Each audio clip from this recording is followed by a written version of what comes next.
propozuar që të bëhet rikonstruimi i vendit të ngjarjes. Rikonstruimin e vendit ngjarjes konsiderojmë që është zvarritje e procedurës. Refuzohet propozimi i mbrojtësve të akuzuarve Naim Urseli.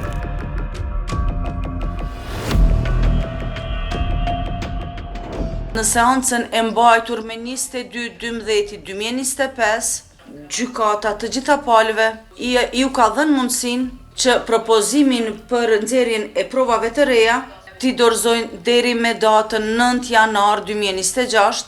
Konsideroj që ky propozim është i dorëzuar jashtë afatit ligjor dhe që nuk është respektuar udhëzimi i gjykatës dhe i njëjti nuk duhet të pranohet.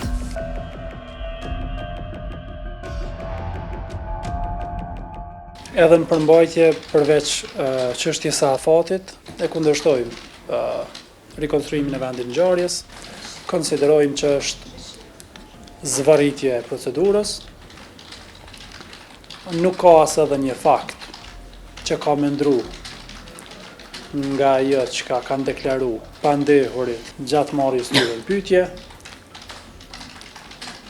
dhe duke ditë se rikonstruimi i vendit ngjarjes bëhet me dëshmitar, duke i marrë në pyetje veç e veç, tashmë është fakt notor se aty dëshmitar nuk kemi pas. Si rrjedhoj, edhe nuk ka se si të kryet ky rikonstruim për të vërtetuar një gjendje tjetër faktike. Arsyetimet e kolegut Palës Datum që propozimet nuk janë relevante, këto propozime janë shumë relevante. Ne dim që dëshmitar në vendin e ngjarjes nuk ka pas. Kemi propozuar, që duhet me ditë, kemi propozuar që të bëhet rikonstruimi i vendit të ngjarjes. Pikërisht është fjala për konstatimin e ekspertit të mjekësisë ligjore, profesor Naim Uka. Në 3 refuzohet propozimi i mbrojtësve të akuzuarve Naim Urseli, avokatëve Teuta Gjinipotoku dhe Shemsedin Piraj për rikonstruimin e vendit të ngjarjes, pas që gjykata vlerëson se një propozim i tillë për arsyet e paraqitura, të njëjtat fakte nuk janë kontestuese mes palëve dhe të njëjtat mjaftueshëm janë elaboruar gjatë dëgjimit të dëshmitarëve, ekspertëve dhe provave materiale që janë administruar.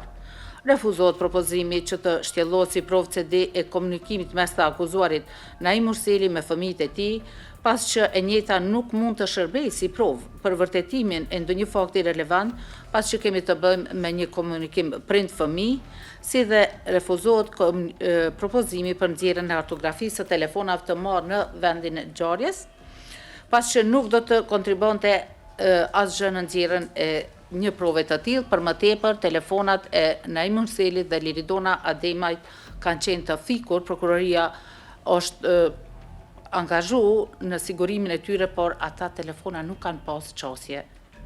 Andaj, gjykata duke u bazuar në parimin e efikasitetit dhe ekonomizimit, i refuzon këto propozime, pas që me nxjerrjen e këtyre provave nuk do